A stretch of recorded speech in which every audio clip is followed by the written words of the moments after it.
عیب کون سا ہو جانور میں جس کی وجہ سے قربانی نہیں ہوتی؟ یہ بھی بہت زیادہ سوال پوچھا جاتا ہے. دمیں اٹھا اٹھا کے لوگ چیک کر رہے ہوتے ہیں اوریجنل ہے, پلاسٹک کی تو نہیں لگی ہوئی. تو اب چونکہ زیادہ تر لوگ سب سے پہلے دم ہی چیک کرتے ہیں تو ہم شروع بھی دم ہی سے کرتے ہیں.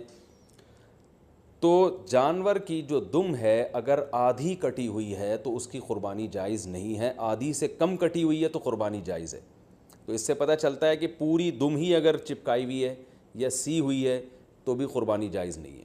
تو کم سے کم آدھی دم, آدھی سے زیادہ دم اس کی سلامت ہونی چاہیے.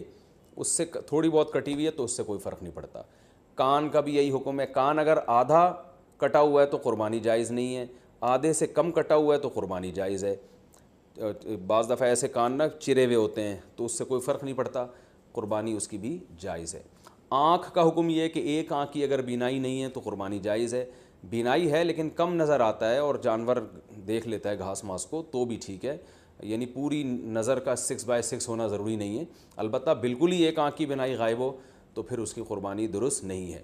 لنگڑا پن اتنا ہو اگر جانور میں کہ وہ بیچارہ لنگڑے پن کی وجہ سے آپ اس کو ذبح کرنے جہاں لے جانا چاہتے ہیں نا وہاں تک بھی نہیں جا سکتا, پہیے لگا کے دھکا دینا پڑ رہا ہے آپ کو اس کو, تو پھر تو قربانی جائز نہیں ہے. تھوڑا بہت لنگڑاتا ہو لیکن چل لیتا ہو تو قربانی ایسے جانور کی جائز ہے. یہ ہو گیا جانور کے عیب کے بارے میں. خارشی جانور ہو, خارش زدہ جانور, تو اگر خارش اتنی ہے کہ اسکن سے اس کے گوشت کے اندر تک وہ اثرات پہنچے ہوئے ہیں اور اس کی وجہ سے بہت زیادہ لاغا رو کے ہڈیوں کا ڈھانچہ بن گیا ہے تو ایسی قربانی, ایسے جانور کی قربانی جائز نہیں ہے. لیکن اگر ایسی ہی خارش ہے اس جانور کو تو اس سے کوئی فرق نہیں پڑتا. آج کل انسانوں کو آپ کو پتہ ہے اتنی خارش ہے تو جانوروں میں ہو گئی تو کیا مسئلہ ہو گیا اس سے.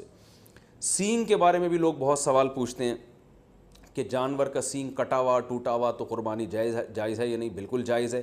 آج کل تو جانور کے پیدائشی سینگ ہی گھس دیے جاتے ہیں تو وہ جائز ہے. البتہ جانور کا سینگ اگر ٹوٹ گیا چوٹ لگنے سے اور ایسا ٹوٹا کہ جڑ سے اکھڑ کے نا اس کے دماغ ہل جاتا ہے پھر, تو ایسے جانور کی قربانی پھر جائز نہیں ہے. لیکن اس طرح ہوتا نہیں ہے, کوئی حادثہ ہو جائے تو پھر تو ہوتا ہے جانور کے ساتھ, نارملی ایسا ہوتا نہیں ہے. تو اس لیے منڈی سے جب آپ جانور خریدا کریں تو سینگوں پہ زیادہ غور نہ کیا کریں, تمیز سے جانور لے لیا کریں آپ, ٹھیک ہے. اس میں زیادہ وہمی بننے کی ضرورت نہیں ہے. خصی جانور کی قربانی بھی جائز ہے اور بعض لوگ اس کو صحیح نہیں سمجھتے, لیکن صحیح حدیث سے ثابت ہے آپ صلی اللہ علیہ وسلم نے خصی جانور کی قربانی بھی کی ہے. اچھا, دودھ والے جانور کی قربانی بھی جائز ہے لیکن اس کا دودھ پینا جائز نہیں ہے.